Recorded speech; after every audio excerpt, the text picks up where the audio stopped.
Assalamualaikum warahmatullahi wabarakatuh. Sebelumnya izin memperkenalkan diri. Perkenalkan, nama saya Nurlaila Berliana Ramadhani dari kelas 12C. Di sini saya akan membahas seputar masa Orde Baru. Langsung saja kita masuk ke pembahasannya. Apa itu masa Orde Baru?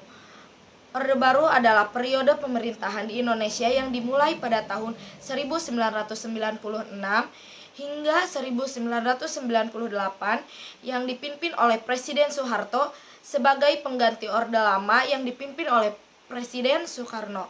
Orde Baru berfokus pada stabilitas politik, pembangunan ekonomi, dan modernisasi negara. Lalu, latar belakang terbentuknya Orde Baru adalah setelah terjadinya peristiwa G30 SPKI atau Gerakan 30 September pada tahun 1965 yang mengguncang pemerintahan Soekarno. Setelah peristiwa tersebut, Indonesia berada dalam kondisi krisis politik dan ekonomi. Pada tahun 1996, Soeharto yang saat itu menjabat sebagai Jenderal ABRI berhasil mengambil alih kekuasaan dengan dukungan militer dan sebagian kalangan politik yang kemudian menggantikan Soekarno. Selain itu, masa Orde Baru di Indonesia yang berlangsung dari tahun 1996 hingga 1998 yang dipimpin oleh Presiden Soeharto, beberapa kebijakan yang diterapkan selama periode ini mencakup politik, ekonomi, sosial, dan budaya. Berikut adalah beberapa utama kebijakan pada masa Orde Baru, yaitu ada 7. Yang pertama, ada kebijakan politik. Kebijakan politik diantaranya menekankan stabilitas politik dan keamanan sebagai landasan utama pembangunan nasional. Pemerintahan Orde Baru cenderung otoriter dengan kontrol ketat terhadap partai politik dan kebebasan berpendapat. Lalu pembangunan negara Pancasila yang dijadikan dasar negara dan ideologi negara yang harus diterima oleh seluruh masyarakat Indonesia. Pancasila juga dijadikan sebagai alat untuk mengendalikan menstandardisasi pemikiran serta organisasi politik.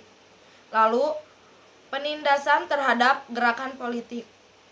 Organisasi yang dianggap ancaman bagi pemerintah Orde Baru seperti Partai Komunis Indonesia atau PKI dan kelompok-kelompok pro-demokrasi ditekan bahkan dibubarkan. Lalu yang kedua ada kebijakan ekonomi. Di antaranya berbasis industri, berfokus pada pembangunan infrastruktur dan industri untuk mendorong pertumbuhan ekonomi di negara Indonesia. Lalu, kebijakan impor dan ekspor. Pembangunan ekspor menjadi fokus utama untuk menghasilkan devisa negara dan mendorong industri yang berorientasi ekspor. Lalu, kebijakan pinjaman asing. Pemerintahan Orde Baru mendapatkan dana besar melalui pinjaman luar negeri dan investasi asing untuk pembangunan infrastruktur dan ekonomi. Lalu yang ketiga, kebijakan sosial dan budaya, di antaranya pembangunan sumber daya manusia atau SDM. Pendidikan menjadi salah satu fokus utama kebijakan pemerintah dengan tujuan menciptakan masyarakat yang terampil dan siap mendukung pembangunan. Lalu, kebijakan keluarga berencana atau program KB diperkenalkan pada tahun 1970-an untuk mengendalikan pertumbuhan penduduk yang dianggap sebagai faktor penghambat kemajuan ekonomi. Lalu, kebudayaan dan pengendalian media. Orde Baru mengontrol seni, budaya, dan media massa untuk menciptakan citra pemerintah yang positif. Kebebasan pers sangat dibatasi dan banyak media diharuskan untuk tunduk pada pengawasan ketat oleh pemerintah. Yang keempat, kebijakan luar negeri, diantaranya non-blok dan hubungan. Indonesia di bawah Orde Baru menjaga prinsip non-blok dan menegaskan posisi Indonesia sebagai negara yang netral dalam politik internasional. Namun, di saat yang sama Indonesia juga membangun hubungan yang lebih erat dengan negara-negara barat, terutama Amerika Serikat untuk kepentingan ekonomi dan keamanan. Lalu, konfrontasi dengan Malaysia. Meskipun sudah berakhir di awal pemerintahan Soeharto, masa Orde Baru sempat menghadapi ketegangan dengan negara tetangga Malaysia terkait masalah perbatasan dan politik internasional. Lalu yang kelima ada kebijakan keamanan dan hak asasi manusia. Di antaranya Pemberontakan gerakan separatis. Pemerintahan Orde Baru sering menganggap ancaman kelompok-kelompok separatis seperti di Aceh, Papua, dan Timor Timur. Hal ini menyebabkan tindakan militer yang keras yang kerap menimbulkan pelanggaran kepada hak asasi manusia. Lalu yang keenam ada kebijakan otonomi daerah dan desentralisasi.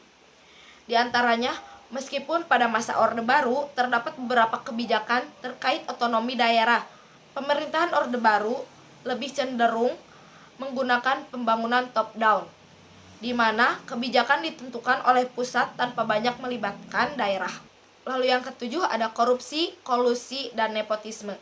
Di antaranya, selama masa Orde Baru, praktik korupsi, kolusi, dan nepotisme sangat meluas dengan banyak pejabat tinggi negara, anggota keluarga Soeharto, dan kronik-kroniknya mendapatkan kekayaan yang sangat besar melalui kontrol terhadap sektor-sektor ekonomi strategis. Cukup sekian seputar pembahasan mengenai masa Orde Baru yang dapat saya sampaikan.